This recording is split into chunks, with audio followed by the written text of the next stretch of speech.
You're watching TVP World's special coverage from the Warsaw Security Forum, and joining me now is the Deputy Speaker of the Polish Parliament and co-leader of the Confederation Party, Krzysztof Bosak. Thank you for your time. Good morning. Thank you for your invitation. Can I start on Ukraine? Polish Prime Minister Donald Tusk says this is, quote, our war. Do you believe Poland is and should be Kyiv's strongest partner? Well, without Polish support, Ukraine probably would not defend themselves and would not fight for last years. So I think this is not a hypothetical question. In fact, Poland is a key ally for Ukraine struggling to fight for their independence. But I don't like this phrase which was used by Prime Minister Donald Tusk, because I think it is important for us to see the difference between the country which is in fact in the war and other countries which support the country which is fighting. I think that this difference is quite important for our international strategy, and we need not to be a part of this war. Yes, we support Ukraine, but we don't want to be in the war. In respect to the support for Ukraine, your party has rallied against support for Ukrainians in Poland. Why is that? Well, we should see the difference between support for refugees and economic mass immigration from Ukraine, and we have to analyze carefully all legal instruments that are used by the states. By the state. We had more than 1 million economic migrants before the full-scale invasion. We were quite critical to giving them too much social benefits also before the war. So our criticism is not because of the war, not because of refugees, but because of poor strategy of previous government and current government in dealing with all these very big numbers of people.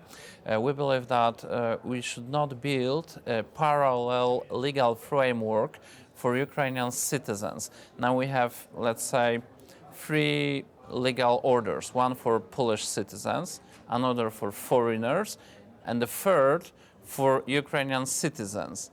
And this third legal order with full rights to healthcare, social benefits is temporal, and we need to establish new law once a year to extend it to next period. And we believe it would be better to treat all Ukrainian citizens as any other foreigner, as equal to other foreigners, not on special rights.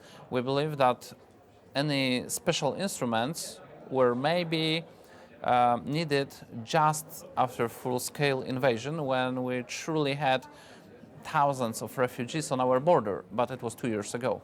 You talk More about than 2 years ago. You talk about the economy. Is there an argument to be made that Ukrainian refugees really benefit the economy? I was reading a UN report found that Ukrainian refugees generated 2.4% of GDP last year.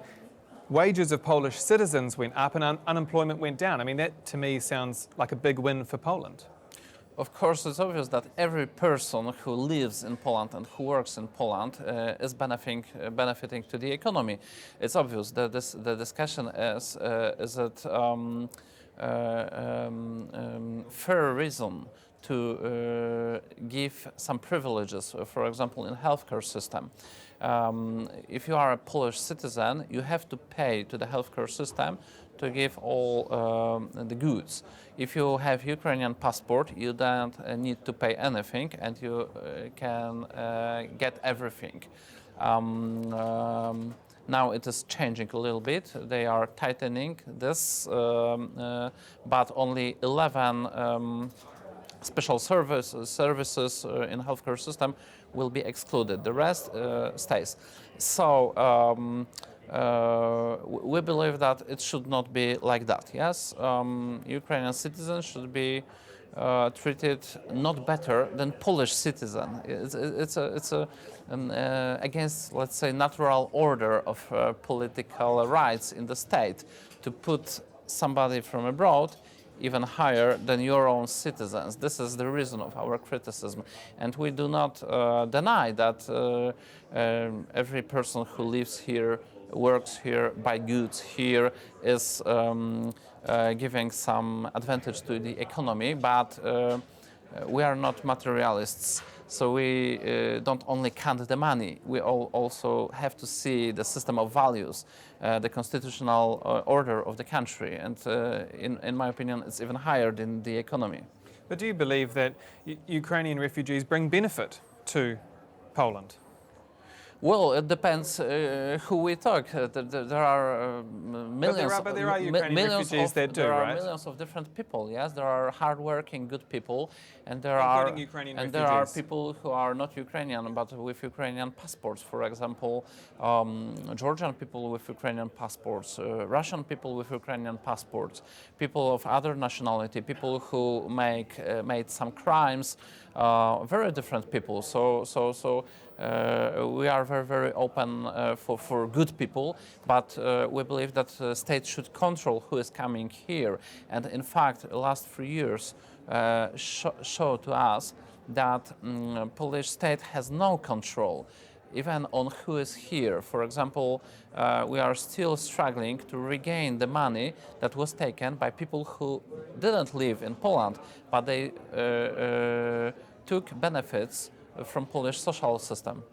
While I have you, Russia, is it a friend or an enemy? Of course, an enemy. Your party has often been called pro-Russian or anti-Ukrainian. No. It's completely not true. We never made any pro-Russian statement. Even after the conquering of Crimea, our statement was very clear that we support international law and we criticize all such acts. And after full-scale invasion, our position was also very clear.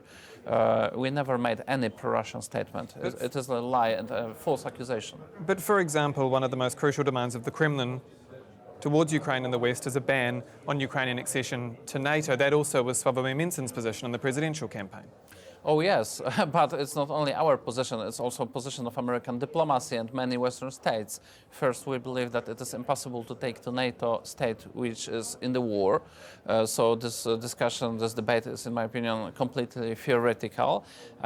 Second, if you take any country to NATO, you take an obligation to defend this country against any enemy. And in my opinion, it's obvious, but political correctness stop many politicians in saying it openly, that Western nations are not ready to go into the war for Ukraine. We see this now. Nobody wants to send troops or join the war. And of course we know why. And Russia is still unfortunately quite strong. And Western nations are not ready to the war with Russia. So this is the reason, not because we like this or we don't like another. It's not about feelings, it's about international strategy and balance of power, unfortunately.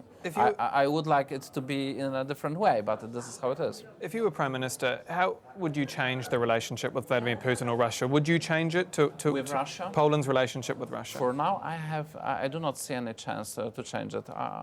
Maybe after the war, probably after the war, every Western country will look for some way to normalize relations with Russia. But for now, I can't see this.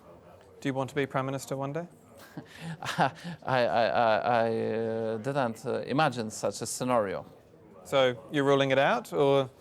I will not answer because I think it's not good to make speculations about somebody's own career. Lastly, I want to come back to you criticising Donald Tusk's use of our war. At what point is this conflict not just about protecting a neighbour, but also about protecting Polish interests and ensuring the security of Poland and of Europe? It's more than ever. After this attack of drones, we see that Russia is very hostile also towards Poland. It's not something new for us. We had, before the full-scale invasion, we had conflict on the Belarus border. We know that it was artificially created. It's not a normal border crisis, but it was created intentionally before the invasion to take our troops to the border and to make some chaos. and maybe some pressure on the society. Russia is a big risk for us, and I think in every debate on this forum it's obvious for everybody. Krzysztof Bosak, thank you again for your time. Thank you very much. Thank you. And that's all for this exclusive interview here at the Warsaw Security Forum. I'm Dahmen. Goodbye for now.